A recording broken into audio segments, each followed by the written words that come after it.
Parce que le bonheur ne vaut d'être vécu que s'il est partagé, Lancôme vous invite à écouter Happiness Therapy.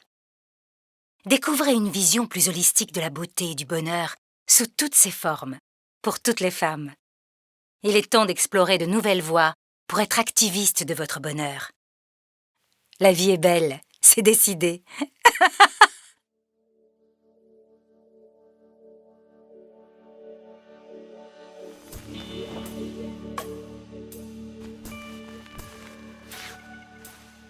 Enlacés, ils se reposaient de leurs importants travaux, s'endormaient après de tendres murmures et des commentaires, émergeaient du sommeil pour joindre leurs lèvres, ou se lier mieux à l'autre, ou confusément s'unir, à demi endormis, ou furieusement se connaître, dispos soudain. Ensuite, reprenaient le sommeil en symbiose, si doux. Comment ne pas dormir ensemble ?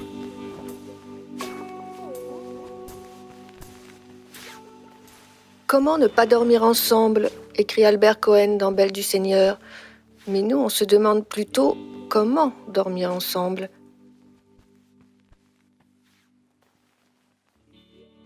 Un Français sur 2 se plaint de mal dormir ou pas assez. D'après l'INSERM, nous aurions même perdu 1h30 de sommeil en 50 ans. Alors pourquoi tant de nuits ratées ou agitées ? Il y a plein de raisons, mais à vous entendre, vous toutes et tous, les mauvais coucheurs, il semblerait que la personne qui partage votre vie et votre lit ne soit jamais totalement innocente. Vous écoutez Happiness Therapy, le podcast de Madame Figaro dédié au bien-être. Je suis Marion Louise, journaliste beauté, forme et santé à Madame Figaro depuis, disons, un certain temps.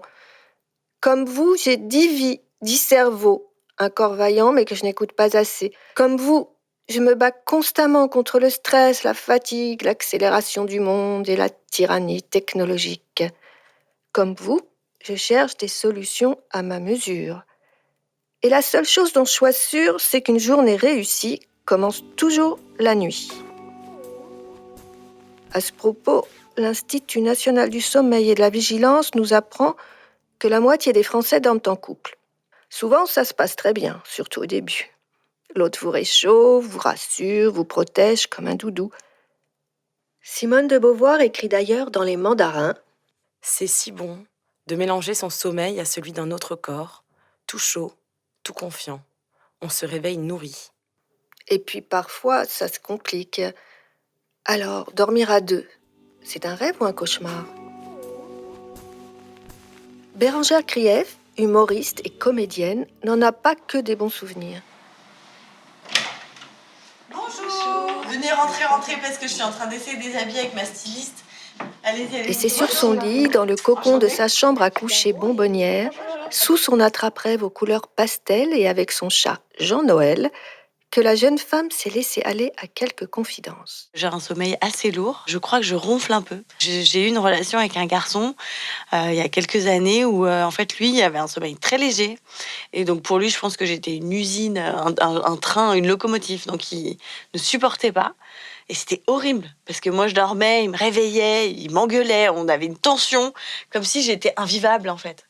Donc j'ai gardé un truc de attention quand il y a quelqu'un, on fait attention. Mal dormir ensemble serait-il le signe qu'on n'arrive pas à s'aimer ? À l'époque, c'était la preuve ultime que notre couple ne fonctionnait pas. Pour en avoir le cœur net, je suis allée à l'Hôtel-Dieu à Paris, où se trouve l'une des cliniques du sommeil les plus réputées du pays. J'y ai rencontré une spécialiste du dodo en duo. Beaucoup de gens pensent que de dormir à deux, c'est vraiment la norme et que ça veut dire qu'on s'aime. Joëlle Adrien est neurobiologiste, présidente de l'Institut du sommeil et de la vigilance. Elle s'est particulièrement intéressée aux nuits des couples. Elle y a même consacré une étude publiée pour la Journée du sommeil en mars 2017. Quand on dort, on a beau s'aimer, on dort tout seul. Et oui, une fois au pays des songes, le corps reprend le dessus. Tout le monde bouge pendant le sommeil, ça c'est vraiment très très net. D'ailleurs, quand vous regardez un enfant dormir, un bébé, vous allez voir qu'il bouge énormément.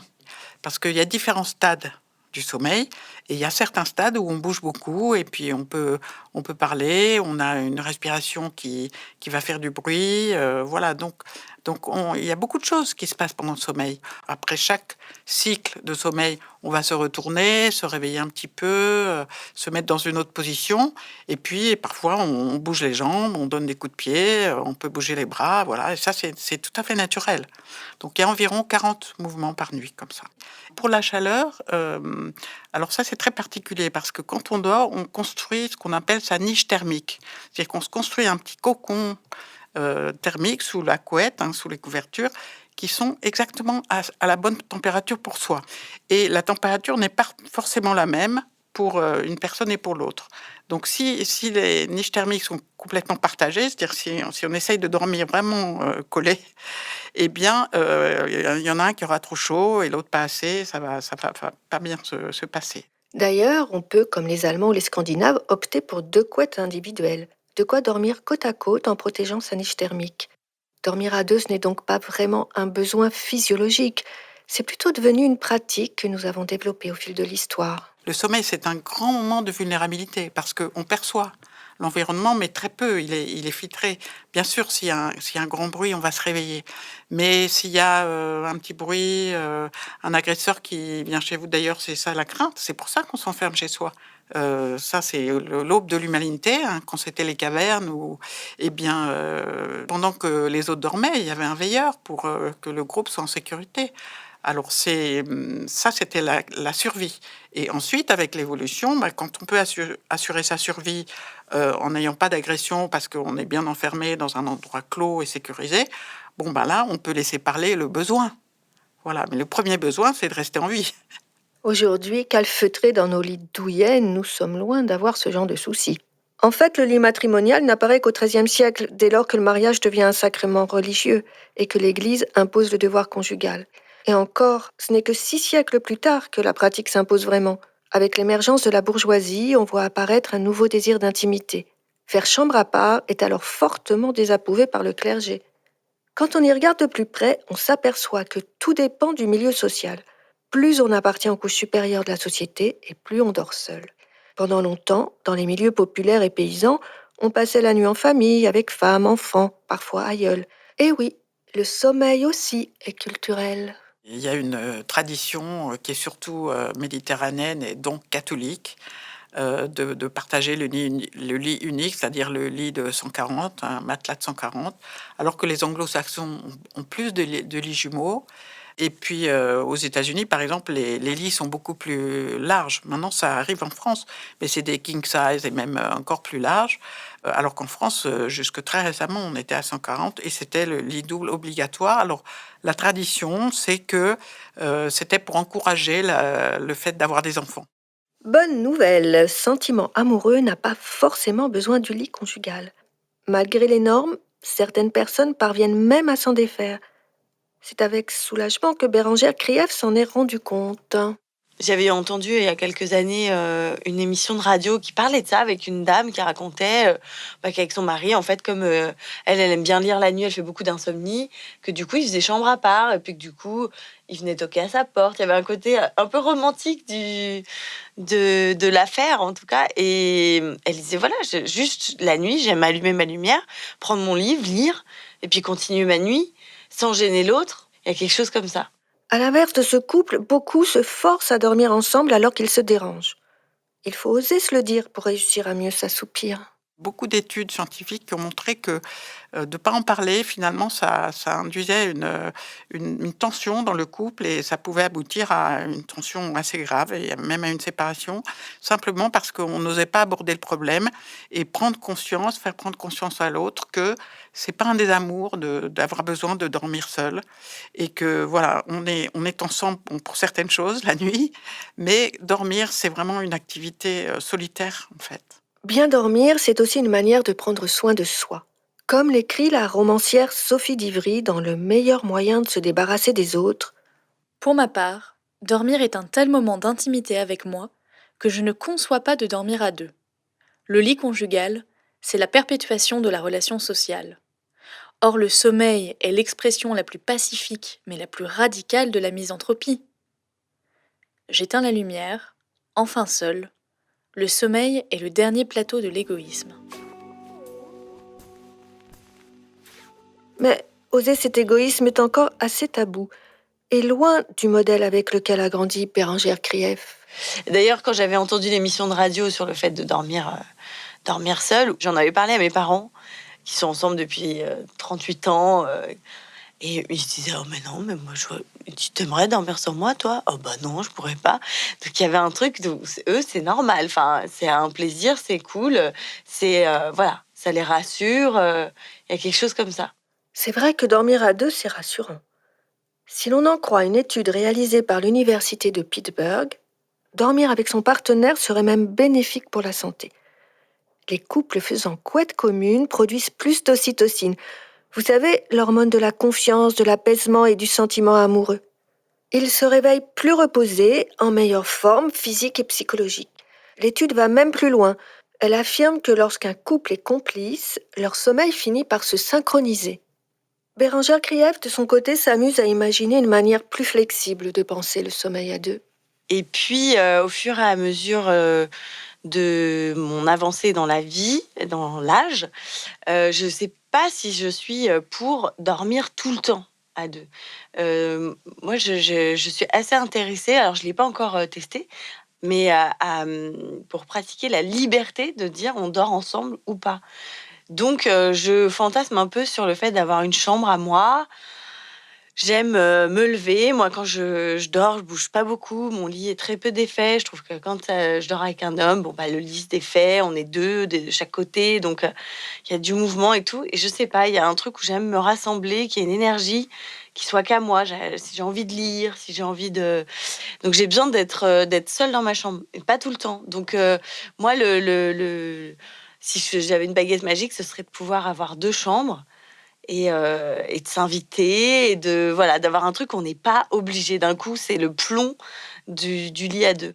Eh oui, faire chambre à part, quand bon nous semble, reste un privilège. Tout le monde n'a pas de pièce où se réfugier quand sa moitié s'avère un peu trop expansive. Que ce soit dans une autre chambre, sur le canapé du salon ou des matelas jumeaux, il s'agit surtout de trouver l'équilibre qui vous convient. La blogueuse new-yorkaise Joanna Goddard, dont le blog fait plus de 5 millions de vues par mois, expliquait d'ailleurs en 2017 qu'elle et son mari vont généralement au lit à une bonne heure d'intervalle. Alors qu'elle tombe généralement de sommeil à 22h30, son mari est plutôt un oiseau de nuit. Il l'aborde, passe du temps avec elle au lit, ils refont le film des choses drôles que leurs filles ont dites, parlent de leur journée. Il lui caresse le dos, joue avec ses cheveux. Elle dit que c'est si romantique que c'est devenu un de ses moments préférés de la journée.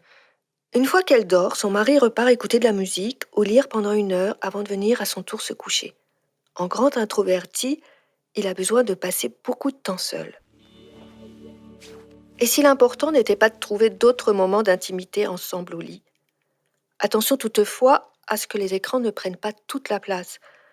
Aujourd'hui, les jeunes couples ont adopté de nouveaux rituels de coucher qui ne favorisent pas vraiment le repos. C'est vraiment devenu une habitude qu'on emmène son smartphone, son écran, son ordinateur dans son lit. Et ça, c'est un gros perturbateur du sommeil parce que la lumière bleue qui est diffusée par les écrans dit à votre horloge biologique que c'est le jour et que c'est le moment d'être réveillé et que c'est le moment d'être actif et que c'est pas du tout le moment de dormir. Donc, votre horloge biologique, elle est perturbée, elle comprend plus ce qui se passe parce que d'une certaine façon, vous lui dites que il faut être réveillé, que c'est la journée et que voilà, vous commencez votre journée. Et d'une autre façon, vous êtes dans votre lit et vous vous apprêtez à dormir. Donc, le sommeil va être de mauvaise qualité. D'abord, il va survenir plus tardivement, c'est-à-dire qu'on va avoir plus de mal à s'endormir. Et le sommeil est beaucoup plus léger, c'est-à-dire qu'il est moins récupérateur. Donc, le lendemain, on va être plus fatigué. Parler, échanger, se câliner, faire l'amour.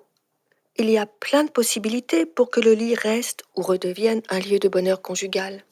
Je trouve même dans la vie sexuelle, le fait de se retrouver chaque soir dans le même lit peut, en tout cas, faire baisser le désir.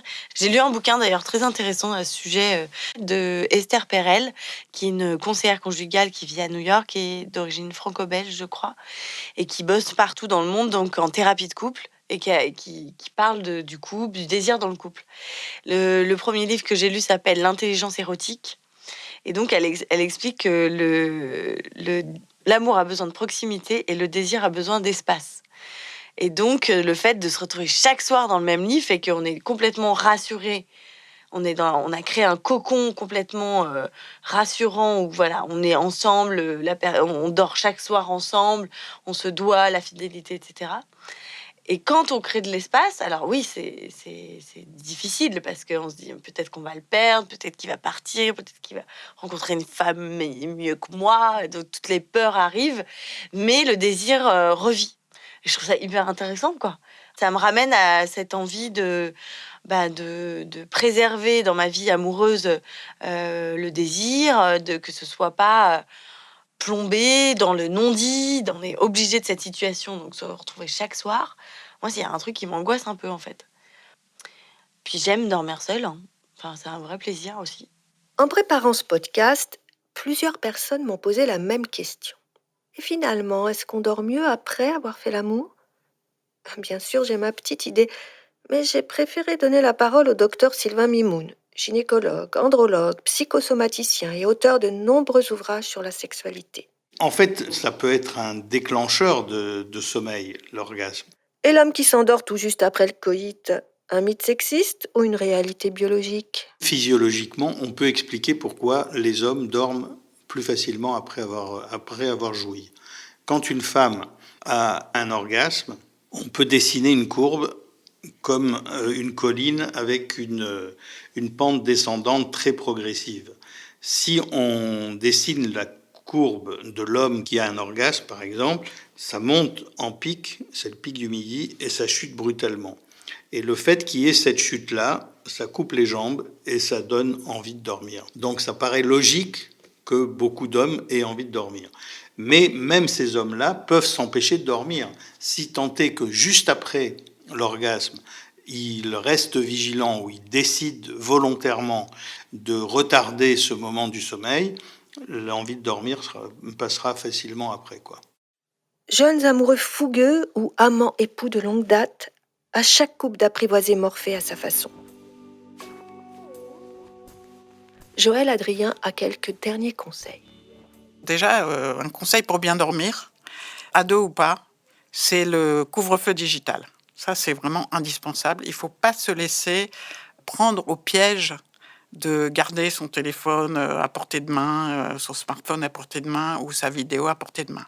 Après, tout seul ou à deux, ce qui est important, c'est dans la journée, avoir de l'activité physique à l'extérieur, en plein air. Parce qu'il faut s'exposer à la lumière du jour et avoir une activité physique. On est trop sédentaire actuellement. Alors maintenant, à deux, eh bien, il faut s'aimer. Déjà, il faut être paisible dans un endroit qu'on est dans une situation qu'on aime et dans laquelle on se sent bien. Donc, dormir à deux, si c'est dans ces conditions, c'est formidable. Il faut vraiment pas hésiter. Après, si les conditions s'aiment énormément, mais que quand même les mouvements de l'autre vont vous gêner, il faut vraiment oser en parler parce que sinon, il va y avoir une frustration qui va se créer et s'accumuler et ça risque de détériorer les relations. Allez-y, soyez doucement égoïste. Pensez à vous et à votre bien-être pour mieux vous soucier de l'autre. Pour vous aider, continuez d'écouter Happiness Therapy sur le site et l'appli de Madame Figaro.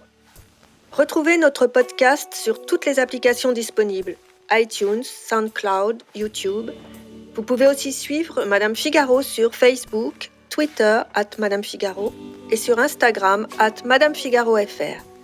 Merci à notre productrice Adélie Pochman-Pontet, à notre ingénieur du son Jean-Baptiste Aubonnet, ainsi qu'à toute l'équipe de Louis Média. À bientôt!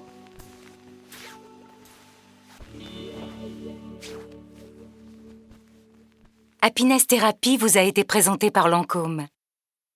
Et si le bonheur nous rendait plus belles?